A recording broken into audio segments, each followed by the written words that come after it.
문재인 대통령이 오는 26일 개헌안을 발의할 예정인 가운데 오늘 청와대가 헌법 전문가 기본권 부분을 공개했습니다.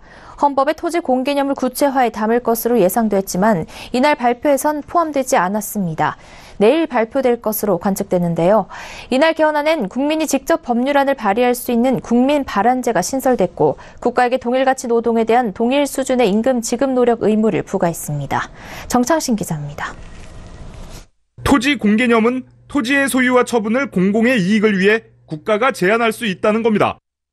국민헌법자문 특별위원회 김종철 부위원장은 지난 13일 기자회견에서 현재도 토지 공개념으로 보이는 조항이 있다며 이를 더 구체화해 국가가 토지 재산권에 대한 의무를 부과하거나 권리의 제한을 부분적으로 가능하게 하는 조항을 마련했다고 말했습니다.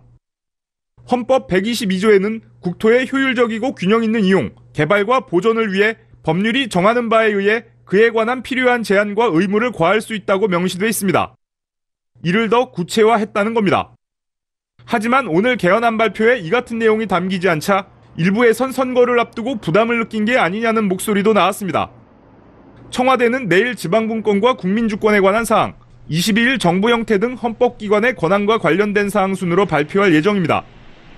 토지 공개념 관련해선 내일 발표될 가능성이 있다는 뜻입니다. 이날 개헌안에는 외국인 200만 명 시대를 고려해 인간의 존엄성과 행복 추구권, 평등권 등 보편적으로 보장받아야 하는 천부 인권적 성격의 기본권에 대해 그 주체를 국민에서 사람으로 확대했습니다. 여기에 국가에게 동일가치 노동에 대한 동일 수준의 임금 지급 노력 의무를 부과했습니다.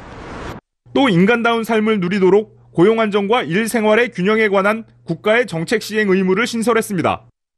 국민이 비리가 있는 국회의원을 소환할 수 있는 국민소환제와 국민이 직접 법률안을 발의할 수 있는 국민 발안제도 신설됐습니다. 서울경제TV 정창신입니다.